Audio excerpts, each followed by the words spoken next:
Hello दोस्तों, जय हिंद, नमस्कार। स्वागत है आप सभी का इस नए वीडियो में। दोस्तों, आज की इस वीडियो में हम लोग बात करेंगे बजट 2022 को लेकर, ठीक है। और उससे संबंधित जितने भी इम्पोर्टेंट क्वेश्चन हैं उन सभी को इस वीडियो में हम लोग देख लेंगे। और दोस्तों, बजट से रिलेटेड जो पीछे के क्वेश्चन जो कॉम्पिटिटिव एग्ज़ाम में पूछे भी जा चुके हैं उन सभी का इस वीडियो में हम लोग बिल्कुल डिस्कस करेंगे। और जो बजट 2022 है जिसको हाल ही में लागू किया गया है, तो यानी कि मतलब जो यहाँ पे देख लीजिए कि बजट 2022-23 की संपूर्ण जानकारी, यानी कि जो बजट 2022 में लागू है उसके बारे में जो संपूर्ण जानकारी है इस वीडियो में आपको देखने को मिल जाएगा। तो इन्हीं सभी के बारे में दोस्तों बिल्कुल डिस्कस करेंगे डिटेल में। तो चलिए वीडियो को स्टार्ट करते हैं और जो पहला क्वेश्चन है उसको हम लोग देख लेते हैं, ठीक है। और दोस्तों, इसके पहले अगर आपने हमारे चैनल को सब्सक्राइब नहीं किया है तो चैनल को सब्सक्राइब कर लीजिएगा। बहुत ही इंपॉर्टेंट क्वेश्चन और काफ़ी टेक्निकल टर्म मैं आप लोगों के लिए लेकर आता रहता हूँ। और दोस्तों, वीडियो ये आप ही लोगों के लिए बनाया हूँ, तो वीडियो को अंत तक ज़रूर देखें। वीडियो उम्मीद करता हूँ आपको अच्छी लगेगी, ठीक है। तो यहाँ पे पहला क्वेश्चन आप देख लीजिए कि लिखा है केंद्रीय बजट 2022-23 संसद में किसने पेश किया, ठीक है। तो जो केंद्रीय बजट 2022-23 है उसको निर्मला सीतारमण जी के द्वारा पेश किया गया है, इसलिए इसका ऑप्शन बी सही होगा, ठीक है। तो अगला क्वेश्चन देख लीजिए कि हमारे देश की पहली संपूर्ण कालीन महिला वित्त मंत्री कौन बनी, ठीक है। तो संपूर्ण कालीन महिला वित्त मंत्री जो है कि निर्मला सीतारमण जी बनी हैं, ठीक है। अगला क्वेश्चन है कि हमारे देश की पहली महिला वित्त मंत्री कौन है, ठीक है। तो हमारे जो देश की पहली वित्त मंत्री महिला हैं तो वो हैं इंदिरा गांधी, ठीक है। ऑप्शन ए इसका सही होगा। अगला क्वेश्चन है कि बजट में क्या होता है, ठीक है। तो बजट में सरकार की आमदनी और प्रस्तावित योजनाओं पर होने वाले खर्च का विवरण, सरकार की कमाई और खर्च का ब्यौरा, मंत्रालयों को लिए उनके खर्च के लिए धनराशि का आवंटन, यानी कि ये इसका ऑप्शन बी सही होगा। ये तीनों उसमें होता है, उपयुक्त सभी इसका ऑप्शन सही होगा, ठीक है। अगला क्वेश्चन है लगातार चौथी बार बजट पेश करने वाली पहली महिला वित्त मंत्री कौन बनी है, ठीक है। तो जो मतलब कि लगातार 4 बार, ठीक है, चौथी बार बजट को पेश की है वो महिला वित्त मंत्री कौन है, ठीक है। तो वो है निर्मला सीतारमण जी, ठीक है। अगला क्वेश्चन है भारत में कितने प्रधानमंत्री ने प्रधानमंत्री रहते हुए बजट पेश किया है, ठीक है, यानी। तो यहाँ पे अगला क्वेश्चन देख लेते हैं कि अगला क्वेश्चन क्या है, ठीक है। तो लिखा है भारत के किन प्रधानमंत्री ने प्रधानमंत्री रहते हुए बजट पेश किया, ठीक है। तो अब यहाँ पे देखिए ये पूछा है कि प्रधानमंत्री रहते हुए बजट को पेश किया, और पिछले वाले क्वेश्चन में क्या था कि उसमें पूछा था कि कौन कौन थे, तो इसमें उपयुक्त सभी होगा, जैसे कि जवाहरलाल नेहरू, राजीव गांधी, इंदिरा गांधी, ठीक है। तो उपयुक्त सभी होगा। अगला क्वेश्चन है स्वतंत्र भारत का पहला बजट किसने पेश किया, ठीक। तो यहाँ पे स्वतंत्र भारत का बजट किसने पेश किया, ठीक है। तो आर के षणमुखम चेट्टी जी ने पेश किया था, ठीक है। अगला क्वेश्चन है स्वतंत्र भारत का पहला बजट षणमुखम चेट्टी ने कब पेश किया था। अब ठीक है, अब उसको तो षणमुखम चेट्टी जी ने पेश किया था, लेकिन इसको अब पेश कब किया गया था ये पूछ लिया है, ठीक है, सन पूछ लिया है। तो अब यहाँ पे जो षणमुखम चेट्टी जी ने हैं तो उन्होंने 26 नवंबर 1947 को इसे पेश किया था, यानी कि ऑप्शन सी इसका सही होगा, ठीक है। अगला क्वेश्चन है बजट शब्द का अर्थ क्या होता है, ठीक है। तो बजट शब्द का दोस्तों बता दूं आपको कि वो होता है चमड़े का थैला, ठीक है। हाँ जी। अगला क्वेश्चन है बजट शब्द की उत्पत्ति किस भाषा से हुई थी, ठीक है। तो जो बजट शब्द है इसकी कौन सी लैंग्वेज से इसकी उत्पत्ति हुई है, ठीक है।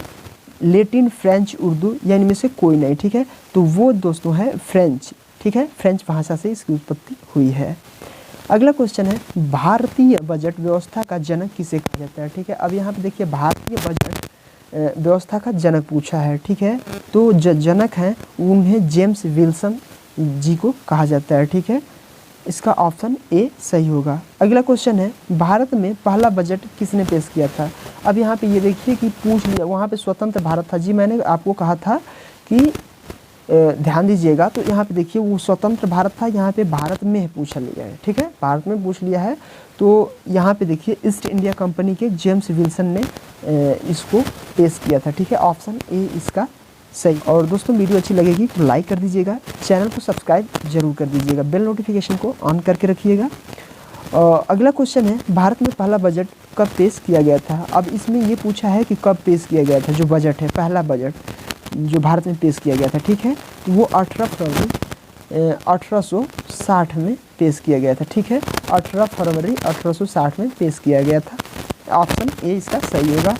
अगला क्वेश्चन है, गणतंत्र भारत का पहला बजट किसने पेश किया था। अब यहाँ पे गणतंत्र भारत का पूछा है, तो वो ऑप्शन ए सही होगा, यानी जॉन मथाई। ठीक लेते हैं, गणतंत्र भारत का पहला बजट कब पेश किया गया था। अब इसको पेश कब किया गया था, तो ये जो है कि 28 फरवरी, ठीक है, 28 फरवरी 1950 को इसे पेश किया गया था, ठीक है। ऑप्शन बी इसका सही होगा। अगला क्वेश्चन है, सबसे अधिक बार बजट पेश करने का रिकॉर्ड किस नेता के पास है।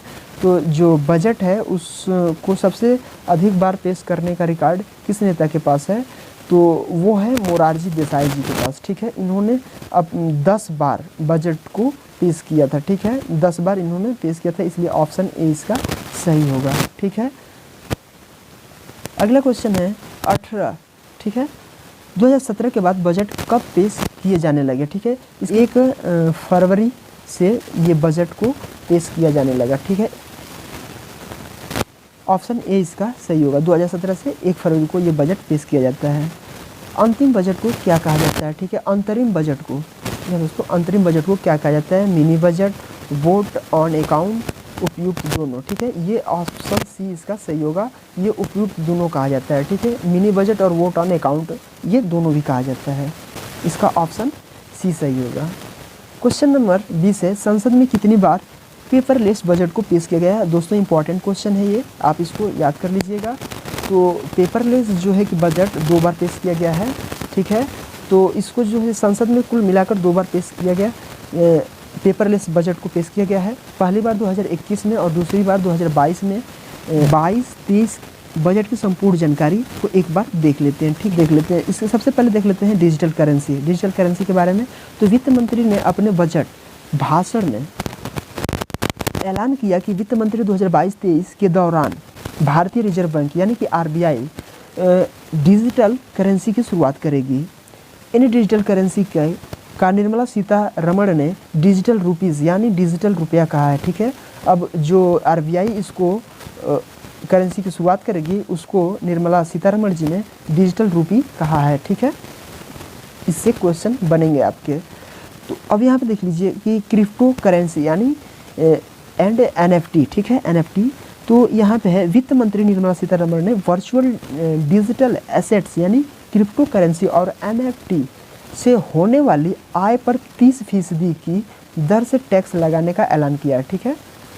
अगला देख लेते हैं विकास दर को लेकर कि विकास दर में क्या है। तो बजट 2022-23 में केंद्रीय वित्त मंत्री निर्मला सीतारमण ने कहा भारत की विकास दर 9.27% रहने का अनुमान है और यह विकास दर बड़ी अर्थव्यवस्थाओं में सबसे अधिक है, ठीक है। आप इसको याद रखिएगा कि विकास दर जो है कि 2022 बजट 2022-23 में विकास दर क्या रहने वाला है, तो ये है 9.27, ठीक है। अगला देख लेते हैं जो कि बजट 2022-23 में है आयकर को लेकर। तो वो है केंद्रीय वित्त मंत्री निर्मला सीतारमण ने बजट में इनकम टैक्स चुकाने वाले करदाताओं को कोई राहत नहीं दी। इस बजट में न तो पर्सनल इनकम टैक्स की दरों में कोई रियायती मिली है और न ही आयकर के स्लैब में कोई बदलाव किया गया, ठीक है दोस्तों। देखिए दोस्तों, रक्षा मंत्री में आत्मनिर्भरता। वित्त मंत्री ने कहा कि रक्षा क्षेत्र में बजट का 68 यानी 68% हिस्सा भारतीय कंपनियों के लिए सुरक्षित होगा, यानी इस पैसे से देश की ही रक्षा कंपनियों से हथियार खरीदे जाएंगे, ठीक है दोस्तों। पीएम आवास योजना को लेकर, ठीक है। तो अब इसमें क्या है कि वित्त मंत्री ने कहा कि पीएम आवास योजना के लिए 48,000 करोड़ आवंटित किए गए हैं। इस योजना के तहत 80 लाख नए मकान बनाए जाएंगे, ठीक है। Digital university. वित्त मंत्री ने देश में शिक्षा प्रदान करने के लिए एक डिजिटल यूनिवर्सिटी के गठन का प्रस्ताव रखा और इस यूनिवर्सिटी का निर्माण हब एप स्पोक मॉडल के आधार पर किया जाएगा, ठीक है। हब एप स्पोक मॉडल के आधार पे, ठीक है दोस्तों। कॉर्पोरेट टैक्स में कमी, ठीक है। कॉर्पोरेट टैक्स 18% से घटाकर 15% किया गया। कॉर्पोरेट टैक्स पर सरचार्ज भी 12% से घटाकर 7% किया गया, ठीक है। तो 12% से उसको घटा के 7% किया गया है इसमें, ठीक है। शिक्षा क्षेत्र, अब शिक्षा क्षेत्र में देख लेते हैं कि पीएम-ई विद्या के 1 क्लास 1 टीवी चैनल प्रोग्राम को 12 से बढ़ाकर 20 टीवी चैनल तक विस्तृत किया जाएगा। सभी राज्यों को इससे क्लास 1 से 12 तक क्षेत्रीय भाषाओं में पूरक शिक्षा देने में मदद मिलेगी। राज्यों को कृषि विश्वविद्यालयों का पाठ्यक्रम संशोधित करने के लिए प्रोत्साहित किया जाएगा ताकि प्राकृतिक जीरो बजट और ऑर्गेनिक फार्मिंग के साथ आधुनिक दौर की खेती की शुरुआत को पूरा किया जा सके। ठीक है, उसके लिए ये किया गया है।